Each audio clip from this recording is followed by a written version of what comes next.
इथे आलेल्या सर्व पत्रकार बांधवांचं भगिनींचं मी इथे स्वागत करतो।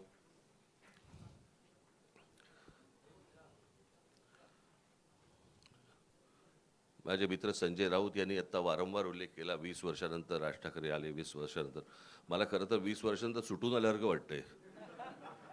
20 वर्ष जेलमध्ये होते, आज पहिल्यांदा सुटून आलेले आहेत। आपण त्यांचं स्वागत करूया। आज मी खूप वर्षानंतर मी शिवसेना भवनमध्ये आलो। मला नवीन शिवसेना भवन मी पहिल्यांदाच बघतोय आणि माझ्या मनामध्ये कायमच्या कोरल्या गेलेल्या ज्या काही आठवणी आहेत त्या सगळ्या जुन्या शिवसेना भवनमधल्या आहेत। त्याच्यामुळे आता कुठे काय होतं हेच आता मला आता समजत नाही आहे किंवा कळत नाही आहे।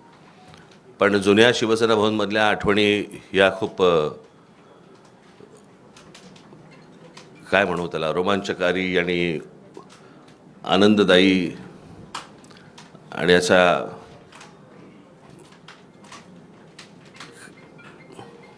मग त्या आठवणींना म्हणजे मी तुमच्यावर जर बसलो मी तर इतक्या गोष्टी मला तुम्हाला सांगता येतील पूर्वीपासूनच्या। म्हणजे त्या 77 साली मला असं वाटतं शिवसेना भवन झालं आणि 77 सालीच त्यावेळेला ती जनता पक्षाचं सरकार आलं होतं आणि मग इथून तिकडे ती सभा ह्यांची आटपल्यानंतर इथे शिवसेना भवनवरती दगडफेक झाली होती। त्यावेळेला काय काय झालं तेव्हापासूनच्या त्या सगळ्या जुन्या आठवणी आहेत। पण आता मी त्या आठवणीमध्ये रमत नाही। आज इथे शिवशक्तीचा आज शिवसेना, महाराष्ट्र नवनिर्माण सेना आणि राष्ट्रवादी काँग्रेस यांचा मिळून एक संयुक्त जाहीरनामा इथे प्रकाशित आज तुमच्यासमोर करत आहोत। मला असं वाटतं आदित्य ठाकरे आणि अमित ठाकरे यांनी त्या दिवशी या जाहीरनाम्यामध्ये वचननाम्यामध्ये या काय गोष्टी आहेत हे मला असं वाटतं आपल्यासमोर त्या दिवशी सांगितलेल्या आहेतच। त्याच्यामुळे आता त्याच्यावरती परत किती चर्चा करायची हे मला असं वाटतं आपण त्या गोष्टींचा विचार करावा।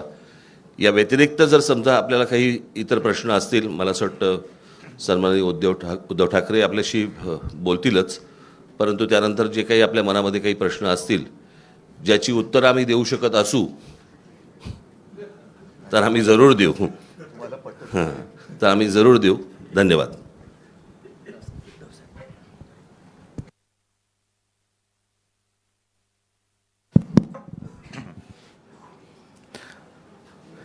नेहमीच शिवसेना भवनमध्ये प्रवेश करताना आपल्यापैकी बरेच जण खाली उभे असतात आणि त्यांना काही ना काहीतरी मला विचारायचं असतं। पण आज गाडीतून पाऊल बाहेर टाकल्यानंतर ते आत्तापर्यंत 20 वर्षानंतर राज शिवसेना भवनमध्ये येत आहेत, दोन भाऊ एकत्र येत आहेत। आपल्याला काय वाटतं, कसं पाहता आपण याच्याकडे? म्हटलं अरे येऊ तर दे मग पाहतो ना। साहजिकच आहे, आनंद आहे।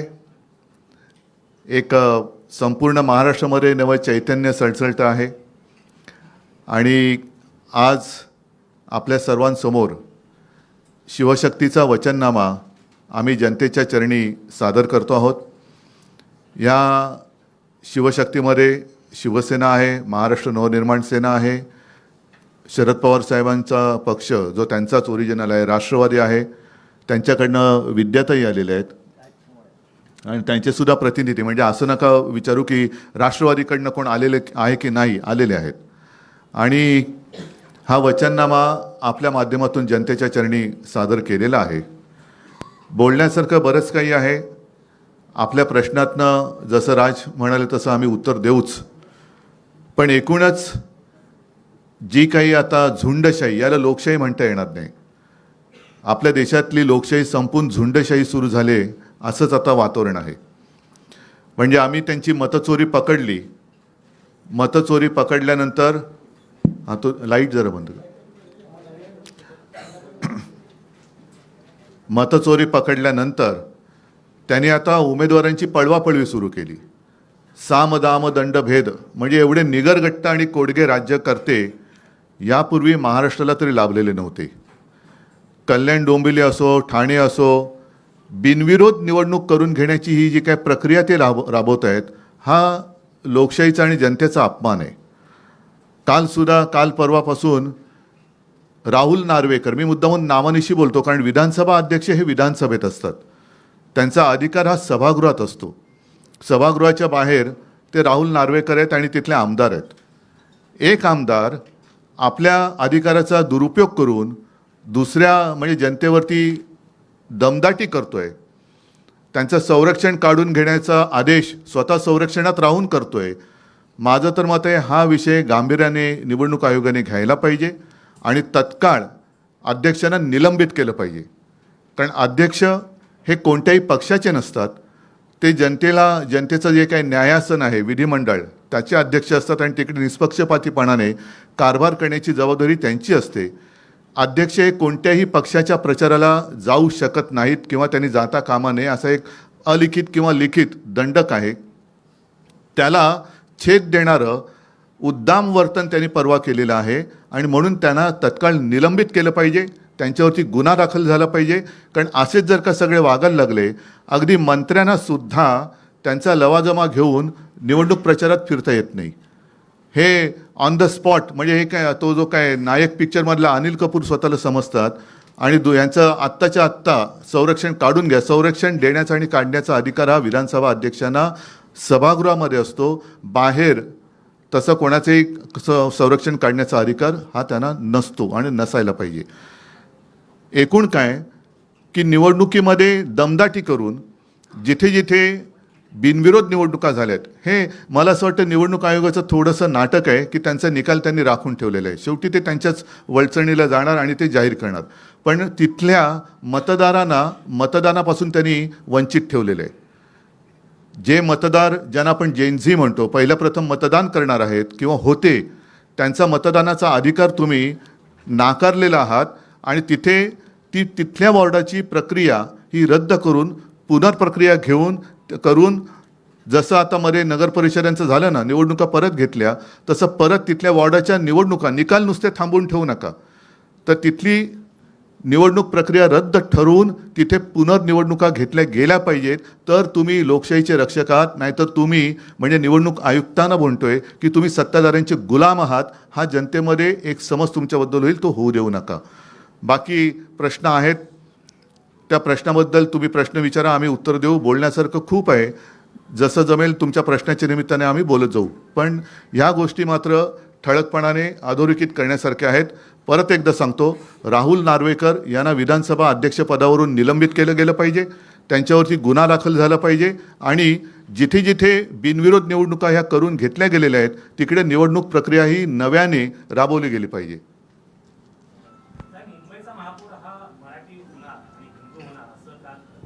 मला असं वाटतं की त्यांनी हा जो काही विचार सुरू केला, काल एक त्यांचा कुठला रे वरळीला डोम, तिथे सगळे डोमकावळे जमले होते आणि तिथे मी डोमकावळे एवढ्यासाठी म्हणालो, जे मराठी होणार हिंदू होणार म्हणतायत ते शिवसेनेतलेच बरेचसे गद्दार तिकडे गेले होते.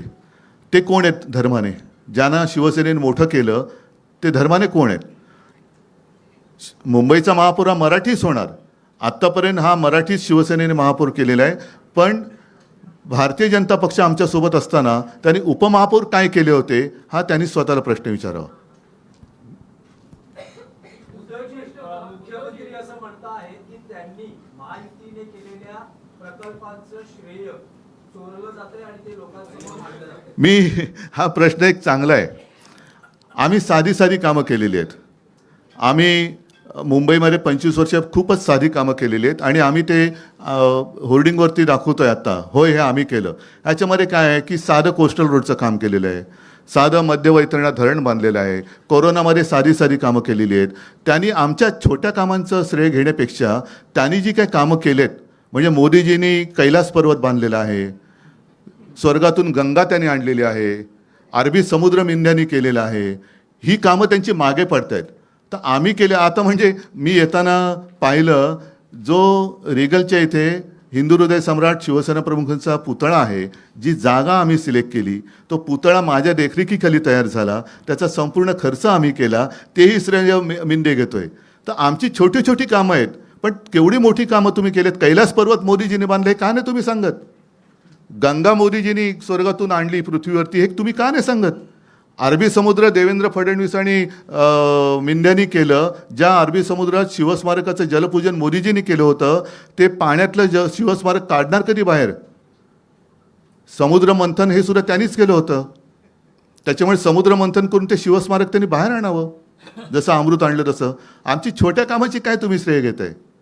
ज्या वेळेला मुंबईमध्ये देवेंद्र फडणवीस किंवा एकनाथ शिंदे मिंध्याना कोणी ओळखत नव्हतं, तेव्हापासून कोस्टल रोडची प्लॅनिंग, त्याच्या आधी मिडल वैतरणा धरण, त्याच्यानंतर आम्ही हॉस्पिटल्स बांधलेली आहेत, अनेक सुविधा केलेल्या आहेत. ही छोटी छोटी कामं आहेत, त्यांनी केलेली मोठी कामं आहेत. परत एकदा सांगतो, मोदीजी कैलास पर्वत बांधलेला आहे, स्वर्गातून गंगा मोदीजीने आणली, अरबी समुद्र या मिंद्याने आणि गद्दारीने केलेला आहे निर्माण, तर ते श्रेय त्यांनी घ्यायला पाहिजे. सगळे विरोधक ईव्हीएम बद्दल शंका घेत होतात, पण आता बिनविरोधचा जो काही धडाका लावलेला आहे त्या संदर्भात सगळे विरोधक तुम्ही एकत्र येणार आहात का, किंवा काय कोर्टात जाऊन त्या संदर्भात कोर्टात जाऊन काय होणार आहे? विश्वास ठेवायचा तरी कोणावर? ही प्रक्रिया, म्हणून म्हणतो की निवडणूक आयोगामध्ये दम असेल तर त्यांनी नुसता निर्णय राखून नाही ठेवायचा तो. आणि महत्त्वाचा मुद्दा म्हणजे अर्ज भरताना ते जे सगळे आरोह होते, त्या आरोंचा टेलिफोनचा रेकॉर्ड काढा. कोणी कोणी त्यांना फोन केले होते ते काढा. का तोही रेकॉर्ड आता व्हिडिओच्या CCTV कॅमेऱ्याच्या फुटेजप्रमाणे नष्ट केलं आहे, तेही लोकांना कळू द्या. थांबा ना राज. एका गोष्टीची मला असं वाटतं मी आठवण करून देणं खूप गरजेचं आहे, आणि की अशा प्रकारच्या बिनविरोध या स्थानिक स्वराज्य संस्थांच्या निवडणुकांमध्ये बिनविरोध असं पश्चिम बंगालमध्ये झालं होतं. त्या गोष्टींबद्दल कोर्टामध्ये, म्हणजे सुप्रीम कोर्टामध्ये भारतीय जनता पक्ष गेला होता. कळलं का? आता त्या पक्षाचं आत्ताच्या या महाराष्ट्रातल्या गोष्टींबद्दलचं काय म्हणणं आहे हे एकदा तरी सांगावं. म्हणजे पश्चिम बंगालमध्ये तुम्हाला चालत नाहीत आणि महाराष्ट्रामध्ये तुम्ही करतात. मला या सगळ्या गोष्टींमध्ये फक्त एकच सांगायचं आहे आपल्याला सगळ्यांना, आणि त्याही राजकीय पक्षांना पण मला हेच सांगायचं आहे की सत्ता, ह्या सत्तेचा अमरपट्टा घेऊन कोणीच आलेलं नाही आहे. आज तुम्ही ज्यावेळेला सत्तेमध्ये आलात त्यावेळेला काँग्रेसने हे केलं, काँग्रेसने हे केलं, काँग्रेसने असं केलं म्हणून आम्ही असं करतोय, असं ज्यावेळेला तुम्ही सांगता, उद्या जेव्हा तुम्ही जाल आणि तुम्ही जे पायंडे पाडून ठेवलेले आहेत त्याच्या दामदुपटीने ज्यावेळेला पुढे सुरू होईल त्यावेळेला कोणाकडे तक्रार करू नका. याचं कारण आत्ता आपण जे काय करतो आहोत, तर जर समजा त्यांना वाटत असेल की आम्ही सत्तेतनं कधीच बाजूला होणार नाही आहोत, तर आम्हाला असं वाटतं हा भ्रम त्यांचा दूर झाला पाहिजे.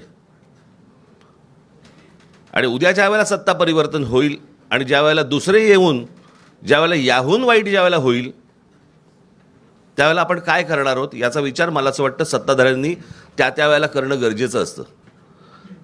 आपण करत असलेली एखादी कृती आपण चुकीचे पायंडे पाडत नाही आहोत ना, याचं भान मला असं वाटतं राज्यकर्त्यांकडनं सुटलं की मग पुढे काय होतं हे आज आपण पाहतो आहोत. मला असं वाटतं जे राज्यामध्ये लोक आहेत त्यांनी या गोष्टींचा नीट विचार करणं आवश्यक आहे. आपण काय पसरवतोय, आपण काय टाकतोय या राज्यांमध्ये. मी गेले 10 वर्ष, अनेक वर्ष मी तुम्हाला सांगतोय की या महाराष्ट्राचं हे UP बिहार करतायत. उत्तर प्रदेश बिहारमध्ये ज्या प्रकारचं राजकारण केलं जातंय त्या प्रकारचं राजकारण, महाराष्ट्र हा वेगळा सुसंस्कृत महाराष्ट्र आहे. मी नेहमी सांगतो की महाराष्ट्राने देशाला दिशा दाखवलेली आहे, आणि अशा परिस्थितीमध्ये महाराष्ट्राचं अशा प्रकारे वाटोळं करणं, महाराष्ट्रातल्या येणाऱ्या पुढच्या पिढ्यांचं वाटोळं करणं, महाराष्ट्रामध्ये जे येऊ इच्छितात राजकारणामध्ये त्यांची विचारसरणी बदलणं, हे मला असं वाटतं महाराष्ट्रासाठी आणि महाराष्ट्राच्या भवितव्यासाठी घातक आहे. ह्या सगळ्या गोष्टींचा विचार मला असं वाटतं राजकीय पक्षांनी करणं गरजेचं आहे. आज जर आपण ह्या गोष्टींना प्रोत्साहन दिलं तर पुढे आपल्या वाट्याला काय येणार आहे हे फक्त ओळखून घ्यावं.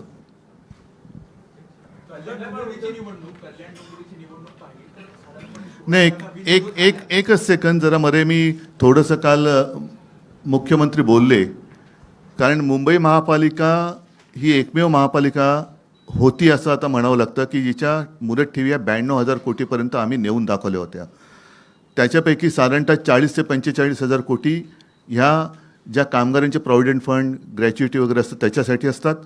उरलेल्या ज्या आहेत त्या लाँग टर्म आणि मोठे जे प्रोजेक्ट असतात त्याच्यासाठी असतात. आणि त्याच पैशातून मुंबईसाठी कोस्टल रोड हा आपण बांधून करून दाखवलेला आहे, टोलमुक्त. यांचे गल्लीबोळ केली तरी यांचे हे टोल लावतात. नितीन गडकरींचा मुंबई गोवा रस्ता अजून होतोय, 200 वर्ष त्याला खड्डे पडणार नाही, पण 200 वर्षात तो होणार की नाही अजून माहिती नाही आहे. पण त्यांनी जे काल उद्गार काढले मुख्यमंत्र्यांनी हे खरं अशोभनीय आहेत. ठेवी या काही चाटायला नसतात. मला त्यांना सांगायचं तुमचं अगदी 100% बरोबर आहे. ठेवी ह्या चाटायला नसतात, पण त्याचप्रमाणे त्या कॉन्ट्रॅक्टरचे बूट चाटून त्यांना वाटायला नसतात. त्यांनी पूर्णपणे संपूर्ण विल्हेवाट लावण्याचं ठरवलेलं आहे. साधारणतः एक जमा खर्च याचं एक तारतम्य ठेवून ताळमेळ घातला जातो आणि जो खर्च केला जातो आपल्याकडे सर्व जे काही सोर्सेस आहेत त्यातनं पैसा किती जमा होणार आहे, पुढच्या काही वर्षात किती येणार आहे आणि त्यानुसार प्रोजेक्ट हे आखले जातात, ठरवले जातात. आज जर माझ्या माहितीप्रमाणे 15,000 कोटी हे साधारणतः खर्चासाठी बजेट महापालिकेचं आहे. त्याच्यासमोर साधारणतः 3 लाख कोटींचं देणं कॉन्ट्रॅक्टरना त्यांनी करून ठेवलेलं आहे. म्हणजे हा 3 लाख कोटीचा घोटाळा या लोकांनी केलेला आहे. आणि जर मला मिळालेली माहिती चुकीची असेल तर आनंद आहे, पण 3 लाख कोटी त्यांना देणीसाठी पैसे जे दिले ॲडव्हान्स मोबिलायझेशन, त्यातून किकबॅक घेऊन हा पैसे हे निवडणुकीला वापरतात. ही माझ्याकडे आलेली माहिती आहे. 3 लाख कोटीचा घोटाळा या खोकासुराने केलेला आहे. मेरा सवाल आपसे है, कल मुख्यमंत्री जी ने कहा है कि आप लगातार कह रहे कि अगला मेयर जो है मराठी होगा, लेकिन मुख्यमंत्री लगातार कह रहे कि हिंदू होगा और वो मराठी होगा. तो आपको लग रहा है कि हिंदू और मराठी इन दो शब्दों के जरिए जो है एक डिवीजन क्रिएट करने का प्रयास किया जा रहा है? एक दूसरा मी तुम्हाला अजून एक प्रश्न विचारतो. मला असं वाटतं की आपण थोडासा इतिहास माहिती नसेल तर सांगतो. पेशव्यांच्या काळामध्ये मला असं वाटतं 3 संस्थानं उभी राहिली. त्यातलं एक गुजरातचं मधलं गायकवाडांचं, शिंदेंचं म्हणजे सिंधिया ज्यांना म्हणतो आपण ते, आणि तिसरं होळकरांचं. बरोबर. जे साम्राज्य उभं राहिलं ते बडोद्याचं साम्राज्य उभं राहिलं, जे मराठेशाहीचं साम्राज्य आहे. बरोबर. मग त्या बडोद्यामध्ये सगळे मेयर गुजराती का होता तो?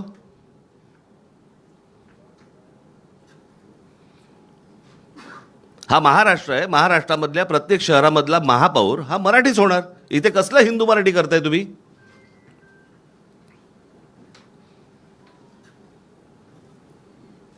आणि मी त्या दिवशी म्हटलं नाही का तुम्हाला की आम्ही हिंदू आहोत, हिंदी नाही आहोत. तुम्हाला महाराष्ट्रातल्या या शहरांमध्ये मराठीचा मान हा तुम्हाला राखलाच पाहिजे.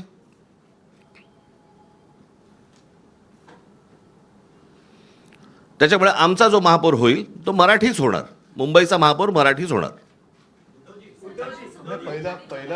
या प्रश्नाला एकच आहे. याचा अर्थ भाजपा मराठी माणसाला हिंदू नाही का समजत? मराठी माणसाला हिंदू नाही समजत. मराठी जसं राज म्हणाला तसं आम्ही मराठी आहोत, अस्सल हिंदूच आहोत. आणि अगदी संयुक्त महाराष्ट्रापासून जो मुंबईसाठी लढा दिला गेला त्याच्यामध्ये आत्ताचा भाजप किंवा तेव्हाचा जनसंघ हा कुठे होता? हा कधी मराठी माणसांच्या आणि हिंदूंच्या बाजूने उभा राहिला आहे? उद्धव सर बोला. एक मिनिट. ऑन नाही. नाही तो त्यांचा माईक आहे. बरं बरं.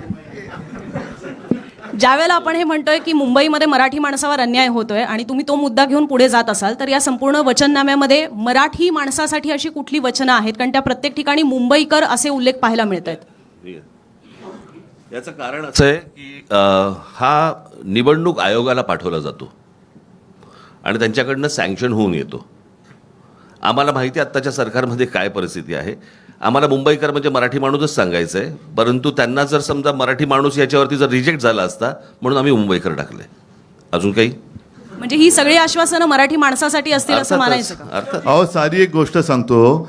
आम्ही केलेल्या कामाची एक पुस्तिका आणि त्याच्याही बद्दल आदित्यने एक प्रेझेंटेशन दिलं होतं NAC तिकडेच. हे काल डोम कावळे जमलेलं त्याच डोममध्ये. आणि त्याच्यानंतर एक कोरोनाच्या काळात केलेल्या कामाची आम्ही पुस्तिका केली. ती पुस्तिका त्यांनी रिजेक्ट केली. आता ते तर मी काय थांबणार नाही. ते तर पुस्तक मी बेधडकपणाने वाटणार. निवडणूक आयोगाला जे काय शब्द आहे तो वापरा, करायचं ते करा. कारण ते काम आम्ही केलेलं आहे. त्या कामामध्ये जे सहभागी झाले सगळे मुंबईकर होते, सगळे महाराष्ट्राचे रहिवासी होते, आहेतच, नागरिक होते आणि ते काम आम्ही केले. कारण निवडणूक आयोगाच्या परवानगीने आम्ही करोनाचं काम केलेलं नव्हतं. त्याच्यामुळे करोना काळामध्ये जिथे उत्तर प्रदेशमध्ये गंगेमध्ये प्रेतं वाहत होती, आता परत मग देवेंद्र फडणवीसांना विचारलं ती प्रेतं कोणाची होती, हिंदूंची होती का मुसलमानांची होती. आणि त्या काळात आम्ही मुंबई मॉडेल हे जगभरामध्ये गाजलं. अगदी त्या WHO अध्यक्षांनी सुद्धा त्याचं तारीफ केलेली सुप्रीम कोर्टाने केली, न्यूयॉर्क टाइम्समध्ये आलं. हे काम आम्ही जे म्हणजे हे काय अभिमान नाही, पण एक समाधान आहे की त्यावेळेला आपण हे काम करू शकलो. चीनमध्ये 15 दिवसात फील्ड हॉस्पिटल झालं, आपल्या मुंबईमध्ये 18 दिवसात झालं. हे आम्ही सांगणार. याच्यामध्ये निवडणूक आयोग आला तरी त्याला बाजूला सारून आम्ही करोनात केलेलं काम हे सांगणार. निवडणूक आयोगाने ते अडवण्याची हिंमत दाखवावी. सर एक प्रश्न असा आहे, इकडे बोलतो, इकडे एक प्रश्न असा आहे की जो जाहीरनामा करत आहात त्यामध्ये जे विविध विकास कामं आहेत ते करणार असल्याचं सांगितलं जात आहे, परंतु मुंबई अधिनियम 1988 नुसार काही कामं जे आहेत ते ऑलरेडी महापालिकाच करत आहेत आणि जे काही नवीन कामं करायची आहेत त्यासाठी राज्य सरकार, केंद्र सरकार यांची परवानगी लागते. त्यामुळे तुमचं बहुमत आल्यानंतर जे विकासाची कामं सांगितली आहेत ती कशा प्रकारे होणार? कारण राजकारण आता कसं झालं आहे हे बघितलं आहे. राज्य सरकार किंवा केंद्र सरकारच्या परवानगीची गरज आहे. चांगल्या कामांना जी आम्ही चांगलं कामं करू इच्छितो, जी याच्यामध्ये दिलेली आहेत, त्याला केंद्र आणि राज्यांनी विरोध करावा.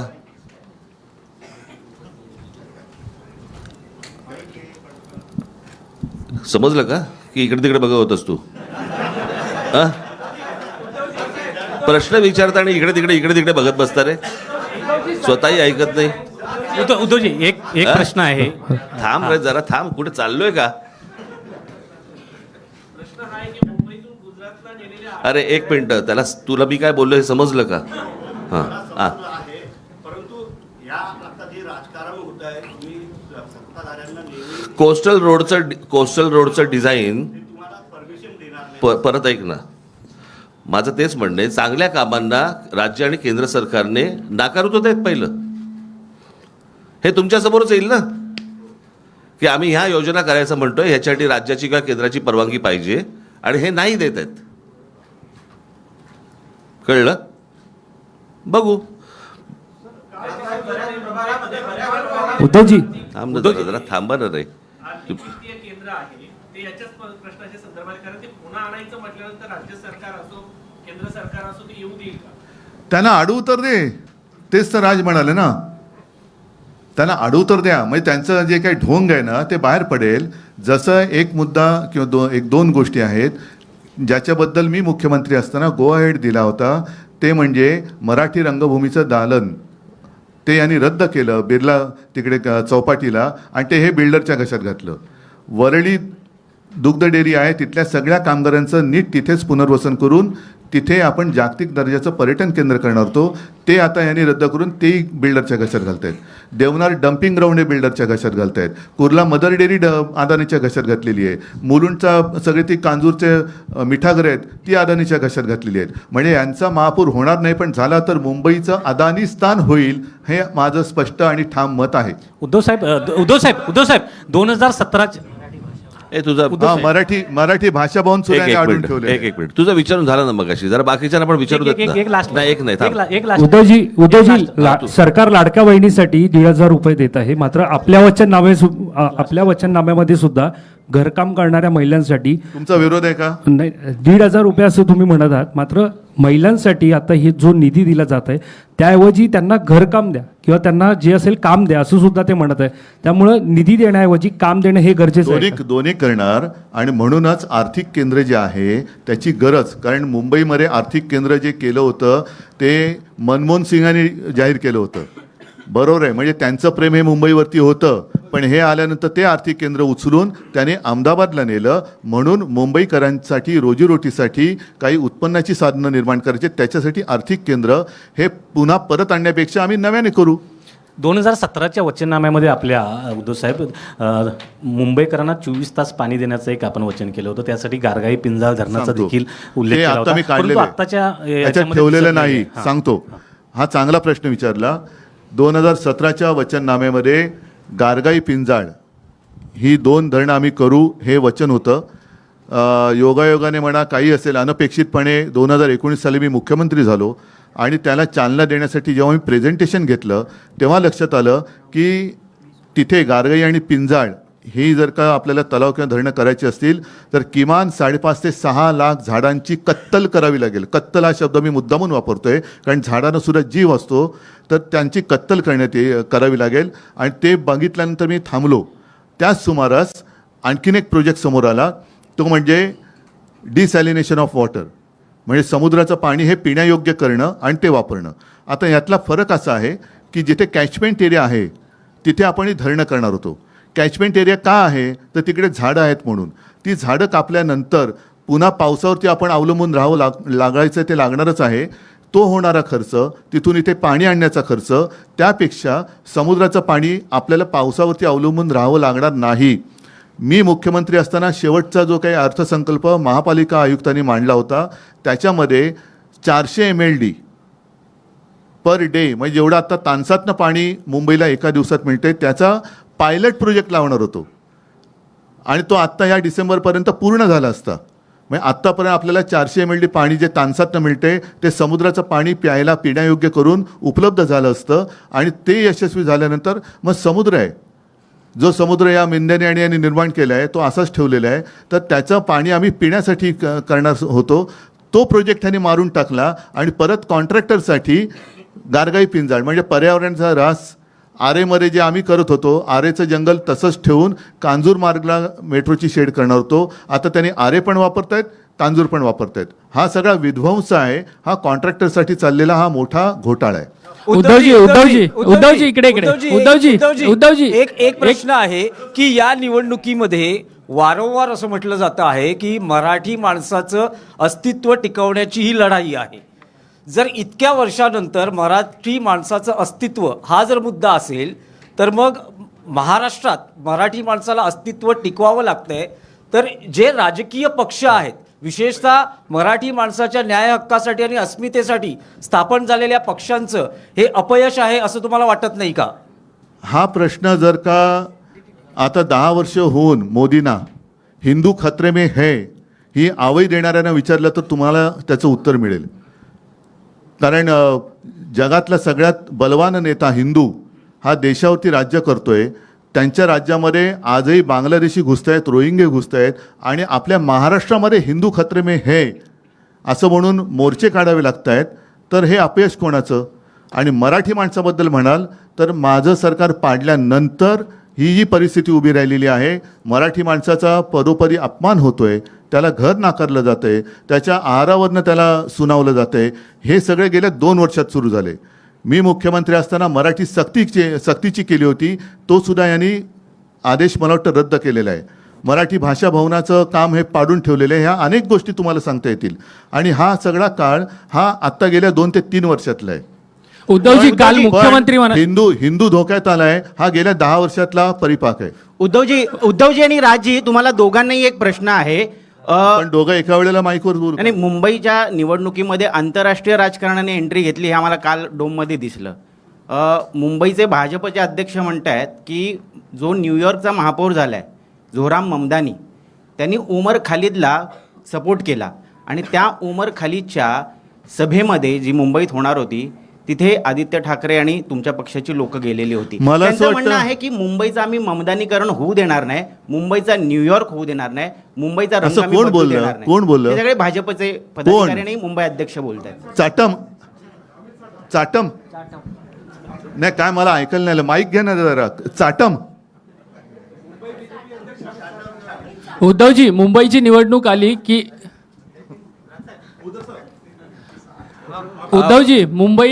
उद्धवजी मुंबईची निवडणूक आली की मुंबई तोडली जाणार अशी चर्चा सुरू होते. त्याबद्दल आपल्याला काय वाटतं असं मी आपल्याला विचारतो. याचं कारण म्हणजे काल मुख्यमंत्री म्हणाले की मी मुंबईत वरून डोळे फाडून बघितली, कुठेही मला सरकलेली दिसली नाही. आणि जे सातत्याने अशा पद्धतीचा प्रश्न उपस्थित करतात त्यांची बुद्धी सरकलेली आहे. मुंबईकर येत्या निवडणुकीत आणखीन काहीतरी त्यांचं फाडणार आहे. दुसरा मला राज ठाकरेंना एक प्रश्न विचारायचा आहे. राजसाहेब, काल मुख्यमंत्र्यांनी थेट असं म्हटलेलं आहे की हिंदुहृदय सम्राट बाळासाहेब ठाकरे यांच्या कृतीचा जर वारसा कोणी चालवत असेल तर ते एकनाथ शिंदे चालवतात आहे. याबद्दल आपल्याला काय म्हणायचं आहे? ढाण्या वाघ असं देखील म्हणाले. राजसाहेबांकडून उत्तर अपेक्षित आहे. ठाण्या पण नाही तर ढाण्या कुठून येणार? मला उद्धव अरे थांब, राजला विचारलं मी उत्तर देतो.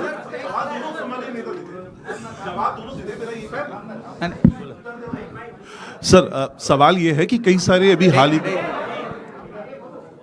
आम्ही उत्तर द्यायची नाही, तुम्ही प्रश्न विचारत राहा. तुझं झाला, तू विचार. विचार. काय झालं? हा बोल. धान्या वाघ जे म्हटलं मी हसलो नाही का?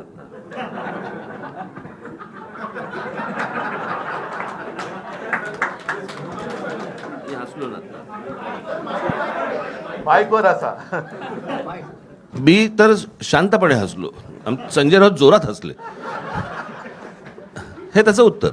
ते मागच्या थांब, आता ते आहे ना. ऐका, एकच विनंती आहे की ह्या सगळ्या फालतू विषयाचा मुंबईकरांच्या जीवनाशी काहीही संबंध नाही. त्याच्यामुळे माझं म्हणणं आहे की मुद्द्यावरती त्यांनी बोललं पाहिजे. आम्ही मुद्द्यावरती बोलतो. ममदानीबद्दल त्यांनी मोदींना विचारलं पाहिजे, कारण ते नवाज शरीफचा केक खाऊन आलेले. त्याच्यामुळे मोदी तिकडे जात येत असतात, आम्ही जात येत नाही आहोत. तर त्याचा आणि मुंबईशी काही देणं घेणं नाही आहे. मुंबईकरांसाठी आम्ही जे केलेलं आहे त्याच्यावरती बोला. ते जर काही करू शकत असतील तर त्याच्यावरती बोला. या फालतू बाजपलट्यांच्या प्रचारामध्ये मुंबईकरांना काही मिळणार नाही. उद्धव सर इसी सवाल मी एक प्रश्न तुम्हालाच विचारतो. पुढे पण काय काय गोष्टी ऐकायच्या आहेत ना रे तुम्हाला? आज 5 किती तारीख आहे? आज 4 तारीख आहे. अजून पुढे पण आहेत, पुढे सभा आहेत. सभांमधनं पण तुम्हाला अनेक गोष्टी ऐकायला मिळणार आहेत. एकाच पत्रकार परिषदेमध्ये सगळेच जर प्रश्न तुम्ही विचारायला लागलात, कशासाठी करताय ते? आज त्या वचननाम्याचं मला असं वाटतं आज जाहीर करणं होतं. तेवढ्यापुरता तो विषय ठेवा. बाकीच्या अनेक प्रश्नांची उत्तरं तुम्हाला मला असं वाटतं सभांमधनं मिळतील. ठीक आहे. ठाणे